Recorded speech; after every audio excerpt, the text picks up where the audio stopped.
Hello, beautiful people. Welcome to Live, Love, Learn Pod. I am your host, Cam Mole, and today we have our special guest, Marsha B. Yay, Marsha B. Thank you for being here. Thank you for doing this with me. So this topic is pursuing your passion and quitting your 9 to 5. So what persuaded you to pursue your passion? I feel like when we're all born, not to get too deep, but we're born with a passion, right? And when you're not living in that passion, it's difficult for you to find happiness. And I was in a point in my life where I was just really unhappy and I was tired of working for other people, and I would get really annoyed when my supervisors would ask me to do things, and I'd have to remember that I have a job with the requirements, and I can't get upset when they ask me to do what's required of me. But it was a huge indicator that my purpose was bigger and that I had to find it. Okay. What was your previous job?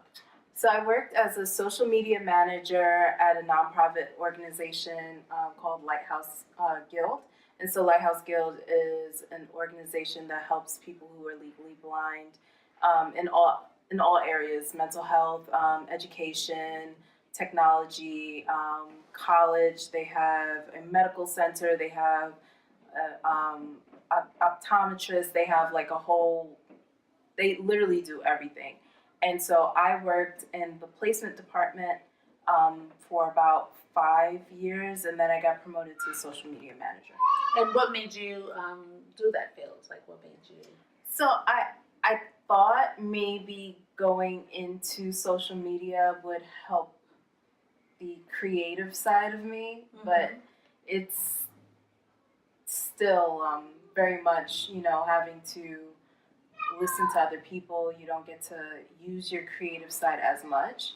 And I felt You mean like in the social media? in social media. You can't be creative in social media? I Not thought that for was a nonprofit. Oh, not for a nonprofit. They have very strict parameters. So when I would say, yeah, let's get an influencer and use them, you'd have to, it was just too much. Okay. My ideas were shot down because they didn't understand them. And it's like, as a creative, we're very sensitive to that. So. Oh, right. Like Erykah Badu. And Exactly. I'm honest and I'm sensitive about my shit. Exactly. Yeah. Yeah. Okay, so what was your point in your life when you felt like, okay, this is enough, I'm going to put my notice in, like I am just done? Because I feel like all of us, we all get into a moment that we don't necessarily love our job or love what we're doing, or we get frustrated with supervisors and bosses and everything like that. But then we also say, okay, we have to stick with it. Like we have to, we're just going to deal with it. Like everybody, I don't really know anyone that really like loves their job 100%. Yeah. So you, like, what was your point where you feel like? For me, I would say definitely last year, I decided this was it. Even with the promotion, I feel like, to get a little religious, the devil will sometimes wave something that you want in front of your face. But if it's still not meant for you, it's not meant for you, right? And so I took the promotion hoping that I would find that happiness. Thinking it would be a step closer to like me expressing myself and being able to be a creative, and it really wasn't. So wait, so you feel like the carrot in front of you was the social media position? Yes. Okay. Yeah, I thought like, oh well, you want to quit, but look, here's this, and it's a step closer to being creative, and you get to express yourself, and you get to do this, and you get to do that. And I realized it really wasn't. It was still the same shit. More money, same shit. And so I decided that it was time to see what was out there and see what the world had to offer. And I firmly believe we all have a purpose, and you won't know what you're capable of until you follow it. So how do you find your passion or God's purpose, or the purpose of your life, basically? It's whatever you do naturally. naturally with enjoyment. I love to write. That is something that I love to do. I love to organize events. That's anything that you can do that you would just do regardless of the paycheck. That would be your purpose. passion. Yeah. What advice can you give others that want to start their own business? I would say if it's something that you're passionate about, you definitely have to make sure you know every single thing about your field, right? So you're not going to know everything, but be as educated and informed about what it is that you want to do. Know what the competition is doing. Know the market, the market. Like if you want to be a talk show host, know what all the other talk show hosts are doing. Know their content. So basically, do your research and then look at other people. And don't look at other people to copy, but look at other people so that you're in the know, right? Really? You wanna be aware of what's going on and what's happening around you. I would also say you need to develop just like the essentials: a website, have an email address, business cards, a name, right? a logo, right? social media accounts. You want to have like the essentials. How are people reaching you? You want to make sure that you're marketable. Right. That you're like a business it's a real thing. It's not just like I sell clothes out of my car. No, could be a business as well. It can be, but how are you marketing yourself? Right. It could be like word of mouth, whatever. Yeah. But you got to make sure that you look the part too. Right. So, well, yeah, it's important. But how can someone financially plan to quit their job? If you're gonna financially plan to quit your job, this is what I did. I made sure to save a shitload of money. I saved about 6 months. 6 months? Yeah. 6 months, 6 months of bills, you say? 6 months of rent, bills. How long did it take you to save 6 months? Well, God is funny because I didn't know what I was saving for. I just knew that I was saving. And I just thought, wow, I'm really great with money. I just make sure I save this amount every check. And once it hit me like, oh, I'm saving because I'm quitting my job, I became more serious about it. Yeah. So that's good. Yeah. So I would say just be really dedicated to putting aside a big chunk of money each check and be consistent with it. Yeah. Like sometimes you're gonna have to decide like, do I need that Gucci bag or am I trying to quit my job? And weigh your options. What's more important? But what if you're like living paycheck to paycheck? So what if you're in a situation that you can't necessarily save like 6 months? 6 months is that's nice. Like, so what is your daily schedule? So I wake up. I try to wake up, at a decent hour. When I first quit my job, I was waking up a little later, 10:30, and I had to discipline myself to wake up with everyone else. Because this is still a job. Of course. And it looks different. It looks very different because, I work from my bed sometimes. So I had to discipline myself again to get out of the bedroom and come in the living room, sit at, table and chair and make sure that I work. My work hours aren't traditional. So I can be working at midnight. I can be working on Saturday, Sunday. But I want to wake up when everyone else does because I feel like I still need to be aware of what's going on and know what's going on in the world and not sleep late, and I feel like it's slacking. Yeah, I feel like it's slacking. So what do you feel like in terms of timeline? Because I feel like that's a lot of things like with pressure. So we always feel that we have to be successful now, yesterday basically. We have an idea in our head and then all of a sudden it's going to come out and then it's going to be great and then we're going to make a lot of money and then that's it. Like, so how do you feel about timelines and pressure we put on ourselves and stuff like that? There's always going to be that pressure, but what I've learned is I am successful now, right? So success is something that's constant, right? You got to feel it to attract it. So my attitude is, I am successful now, and I will continue to attract that success. Success is in every single thing that I do. So if I finished 3 articles, that's success. It's productivity.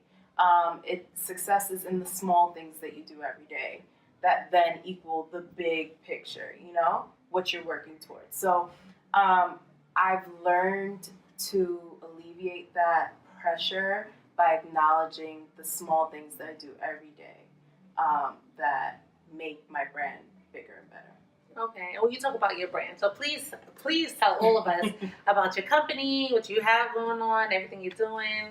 Please share. So my brand is Introvert in the City, and you didn't know this. You were like very shocked that I identified as an introvert, but I actually am. 100% shocked, and I was reading, I was like, who is this girl? Like, Yeah. I was so like, Yeah. I didn't know. Well, see, and then, so that's sort of the point of the brand, is not only to show the spectrum of what it is to be an introvert. Like, you can be on one end where you're just very quiet to yourself, or you can be, you know, social, but like, okay, I need to go home now. That was nice. That was fun. Okay, and bye. that's the type that you are. You feel like. Yeah, I also hate crowds. I don't like going. You hate crowds? I hate crowds. I love crowds.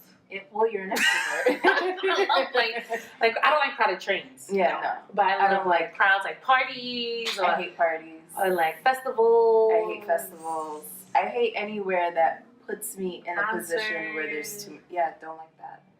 I don't like it. You and I can never be together then. No, well, at your house, when it's like a handful of people, I'm there. Well, you are there, Yeah. and then you're And fine. then I leave. And then you, but you do compliment. Yeah. People by my house, but Yeah. But the brand is not only exploring what it means to be an introvert. I like to give the audience a different view of life and a different way of thinking, because the way that we think is like, it's a major part of what we see and what we produce in the world, right?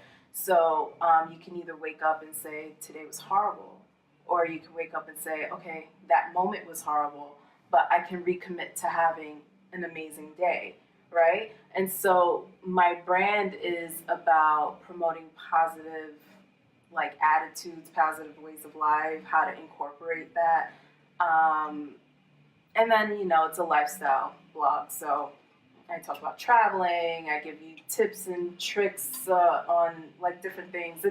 It's a little bit of everything, but with a positive spin. I love your blog. I love your blog. Everything I read, you. I just, you know, even if I don't message you, like on a train, like, oh my God, like it's so good. And I just love the fact that I feel like you're very honest in your blog. You know, I feel like you're revealing a lot of yourself. Yeah. Where, you know, I know you for a while, but I feel like you're more of a private person. I would consider you private. And then I feel like now I'm learning so much where I feel like I knew you. Yeah. Now I'm like, oh, I didn't know that you felt that way. And I just love that, because I feel like there are people like that are out there like you know, that feel the same way. Because, I mean, I see the comments and I'm like, these people are real? Like, what is this? You want to leave? You just got there. You want to leave? What is that about? Like, some things that are very unfamiliar to me. And I guess, very unfamiliar to me, my personality. And that's who you are. But I just love everything you do. So what do you have? What do you have coming up? Like, what's next for Introvert in the City? What's next for Marsha B? Next, okay, so a lot. Well, first of all, where can people find you? So my Instagram is Introvert N, the letter N, the City.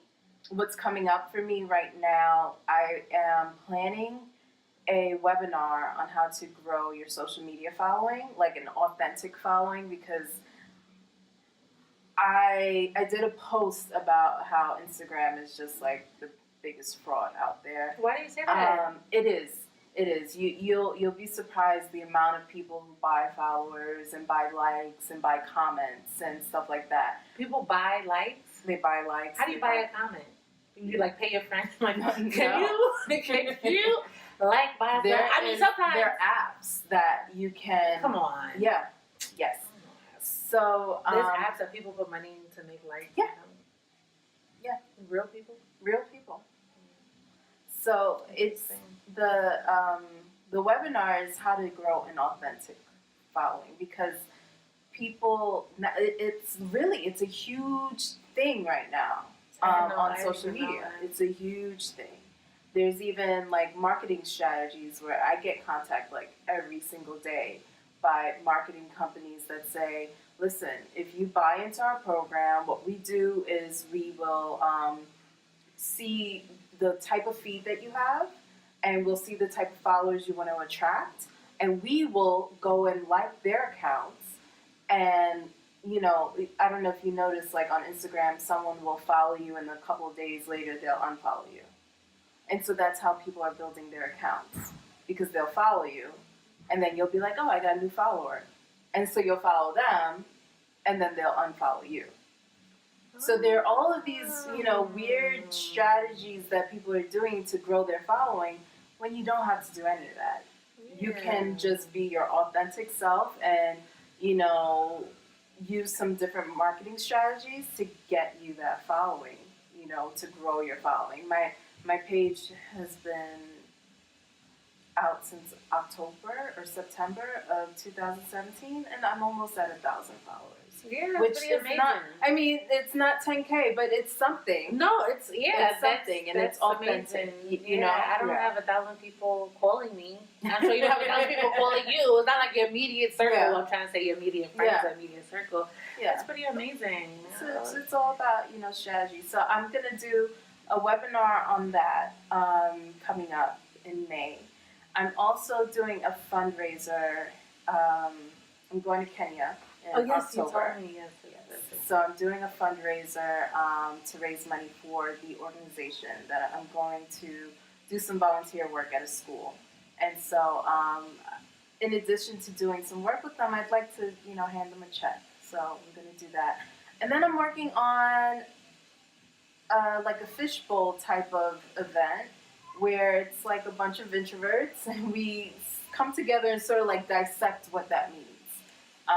Sharing experiences. What do you mean fishbowl? What do you mean by fishbowl? A fishbowl event is more of not necessarily a panel. It's more like everyone's participating. So it's not like where you're focusing on 3 people on stage. Like everyone who attends is a part of the conversation. Oh, so like a roundtable discussion kind of Yeah, thing? Sort of. So it's so funny because you're introverted. You know that I'm thinking about Fishbowl Tuesdays. So how do you suggest someone develop content for their website? Like how would someone do that? So for my specific website, what I did was before it launched, I made sure I had about 5 solid posts on my website. So that when it launched, people had something to read once they went to the site. One thing you don't want to do is launch a blog and there are no blog posts, or the first blog post is like welcome. You know, you want to have something for them to come read, even if it's 5 posts. And then what I did from then was dedicate my time to doing at least 2 to 3 posts per week. To build an audience, because once your initial post determines whether people are going to come back, you know. Your initial post? Yeah. Okay. For a new website, you know, they're going to say, okay, we have the intro, we have like these 3 really great posts on, you know, I think my top 10 ways to tell you're an introvert or something like that. Mm-hmm. And then I went into a funny story about how, I think you know, I'm obsessed with Tiana Taylor. Yes. So you saw her and you met her, you said. Yeah. So I told a whole, like, the series of times that I met her. You still obsessed with her? Yeah. Oh. And all the ways that, you know, being an introvert, you know, got in the way of me actually getting to, like, really meet her. And you know, talk to her. Yeah, I'm stupid. So you feel like constantly updating the website is very important. Always counts. Because not everyone is like bloggers. Sometimes it's like different things. So. But you still want to be relevant. Like if you have press opportunities, like someone featured Live, Love, Learn Pod in the news, you want to make sure that that's on your website. Right. You want to make sure if Essence Magazine mentioned you, you want to make sure that's on your website. Mm-hmm. So you always want to update your website. That is your online business card. So you know, it's like. So like how frequent are you saying, like a few times a week? It depends on what it is. What it is, yeah. I guess it does. Yeah, it depends on what it is. Like, I'm not gonna give you a business card and say, oh, but the phone number is wrong. You know, I need to update the phone number. People do that. And that's horrible. The business probably sucks. No, I mean, it reflects you, right? So it's the amount of effort you put into your brand. Mm-hmm. So yeah, I would say you want to update regularly. Yeah, that's important. Well, thank you so much for being here. Thank you so much for doing this video. No problem. Yes, and hopefully everyone else learned how to pursue their passion, kick the man to the curb, quit that job, save your coins. Yes. Save your coins for like 6 months. You say like a comfortable 6 months. I saved for 6 months. I mean, living in New York City, I'm not going to brunch too much. You know, I'm brunch at home. It's but you know, lifestyle change. But your lifestyle will change after. Exactly. So it could be like lifestyle thing. Yes, definitely sacrifice. So I definitely learned a lot. And don't forget to say your email again. So everyone has it. If any questions, anyone has questions, they can talk to you directly. Introvert, the letter N, the city @gmail.com. gmail.com. And as you know, you can reach us at LiveLoveLearnPod @gmail.com, as well as Instagram and Facebook. And this is Live Love Learn Pod. Have a good night. Yeah. Bye. Bye.